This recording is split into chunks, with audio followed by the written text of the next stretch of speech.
So on Monday, we finally got some insight into the companies who received PPP small business loans as part of that program. This is they just put out the list of companies that received loans over $150,000. That's right. And we did not learn the loan amounts. But it was pretty interesting who some of the recipients were. And look, let's back up and put this in context. The only reason that this is a story at all is because they didn't make it universal, because they didn't make it like the European country where he just backs up the payrolls, and then it's not a scandal. Look, everybody wants workers to get paid, whether it's a small firm or a large firm, whether you like the firm, don't like the firm, et cetera. So let's put that all in context here.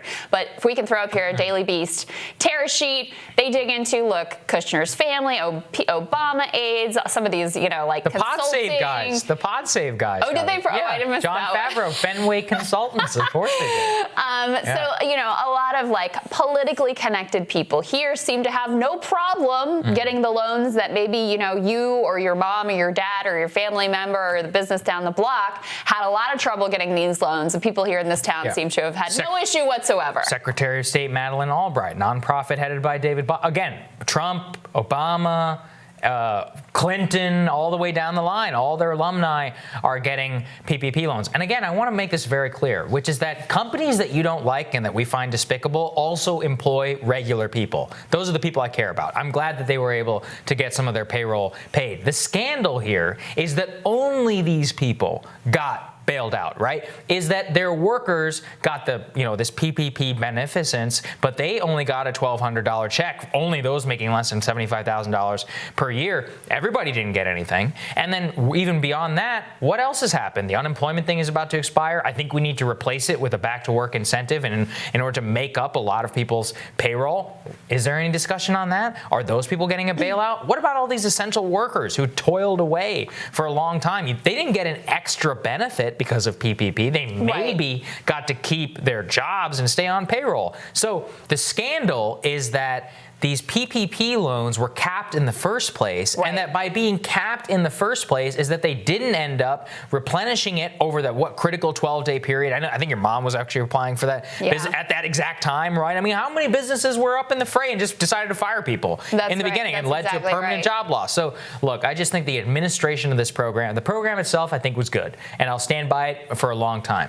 But the real issue is that we didn't have the payroll support, that we didn't have more bailouts for workers, that we didn't talk about the rent moratoriums or commercial real estate or in landlords or many of these other places which are vital and the bedrock of the economy. And when that unemployment stuff gets sucked out, and I truly believe they are not going to replace it with enough of a back to work benefit or enough of a stimulus check, that's when I think we haven't seen anything yet. I think the bottom's going to fall out of the economy. I really agree with you. We did that segment with Professor Richard Wolff. Yes, right. And, I really respect him, and he's been right, a lot of times before, and he's basically like, I've never seen what we see right now. And we're sort of in this in-between period where it's like we haven't hit yet.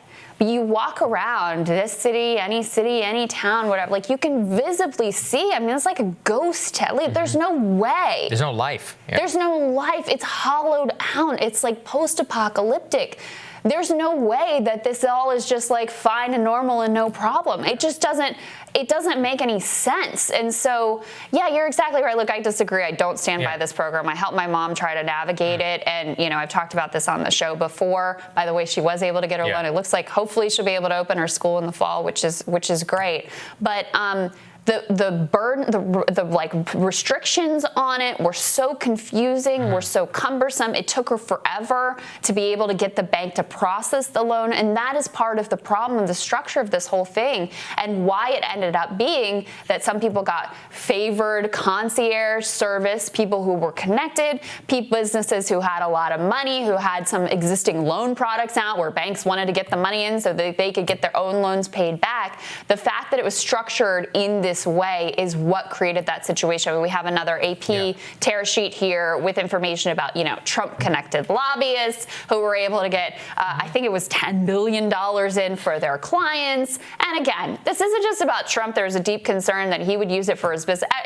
Everybody was connected. You pulled the strings to be able to get whatever they could out of this. And the only reason that's an issue is because it wasn't universal, because it wasn't set up to provide service to everyone who needed it. And that was the problem. This one was also kind of my favorite here from the Gothamist. So the Gothamist tweet up This is kind of perfect. Ayn Rand Friend Institute took a government PPP handout. Grover Norquist's shop did as well. Yeah, But the Ayn Rand one is kind of perfect. So they fully object to any government intervention in the economy until it benefits So did them, of Freedom course. Works. By the way, one of the organizations which Stephen Moore works for and was on this program, who advocated against more government aid to American workers, they took that sweet PPP loan whenever it was available to them. Shocking. And look, again, I don't want to dunk.